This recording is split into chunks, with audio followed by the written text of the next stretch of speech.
Je réponds au nom de Benoît Izing. Je suis ingénieur agronome, actuellement assistant de recherche au laboratoire de biologie végétale de la faculté des sciences agronomiques de l'université d'Abomey-Calavi.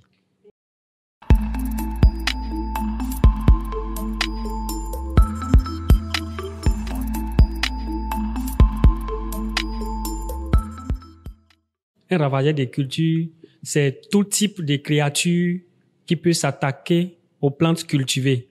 Mais pour ne pas porter confusion, on peut essayer de circoncire cette définition en disant que les ravageurs des cultures, ce sont les organismes animaux qui s'attaquent aux plantes cultivées ou les récoltes stockées tout en causant des préjudices économiques au détriment des producteurs ou pour dire de façon générale à la population humaine.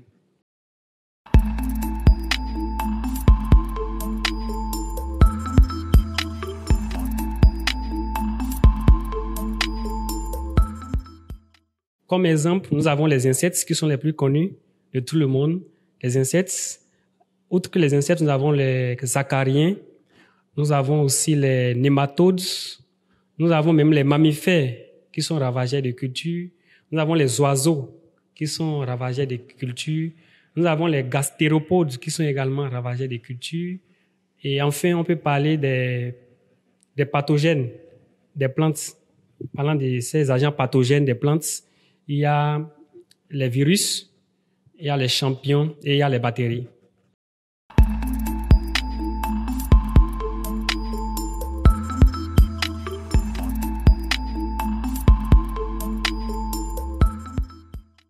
Les impacts de ces ravageurs sur les cultures, généralement, ils attaquent les feuilles. Je parle de ces ravageurs qui attaquent les feuilles et la plante n'arrive plus à réaliser la photosynthèse.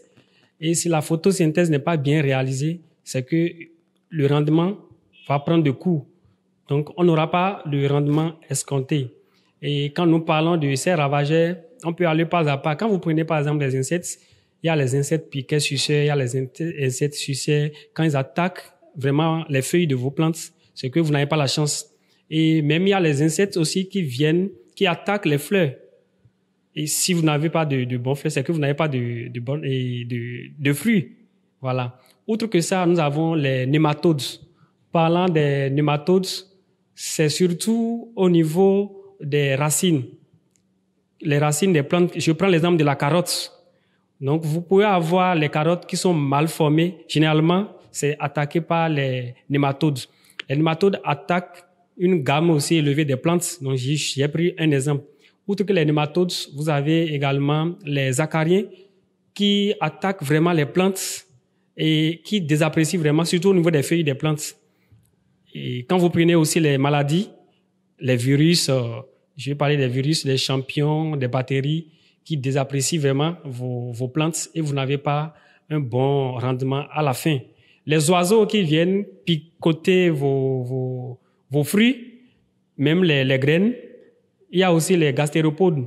Quand on parle des gastéropodes, c'est généralement les invertébrés. Là, je veux parler des escargots.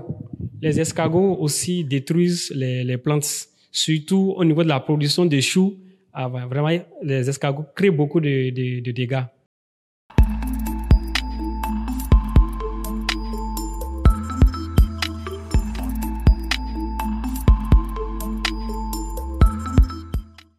Presque toutes les plantes cultivées sont attaquées.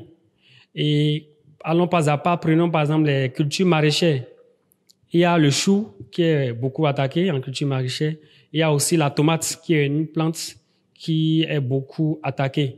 Et même les cultures vivrières, quand on parle des cultures vivrières, je prends l'exemple du niébé qui est beaucoup attaqué. Même le maïs aussi est une plante qui est beaucoup attaquée. Et même au niveau des cultures pérennes, les cultures pérennes ne sont pas épaillées. Je prends par exemple les manguiers, les fruits des mangues. Il y a les insectes quand même qui désapprécient la valeur de ces fruits, qui attaquent donc à ces fruits.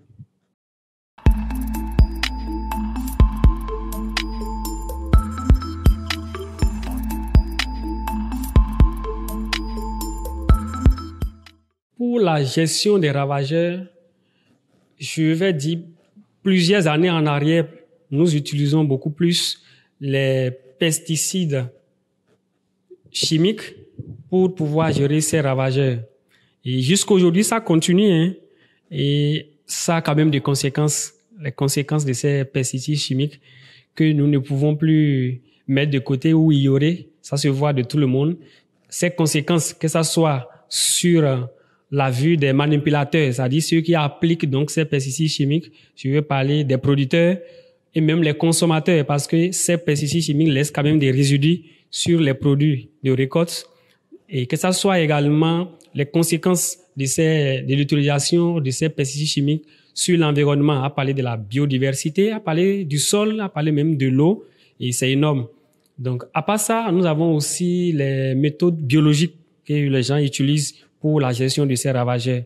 Nous avons les luttes biologiques, je vais dire la lutte biologique inoculative, la lutte biologique inondative, la lutte biologique classique que les gens utilisent pour pouvoir pallier à cela. Outre que ça, nous avons beaucoup plus aujourd'hui, les gens tournent vers les alternatives agroécologiques. Où, un exemple où on peut utiliser les extraits botaniques, par exemple, des plantes. On prend les plantes, on fait les extraits, après les études de laboratoire, bien sûr, pour voir si l'extrait de telle plante peut anéantir ou diminuer la pression de tels ravageurs sur telle culture ou pas.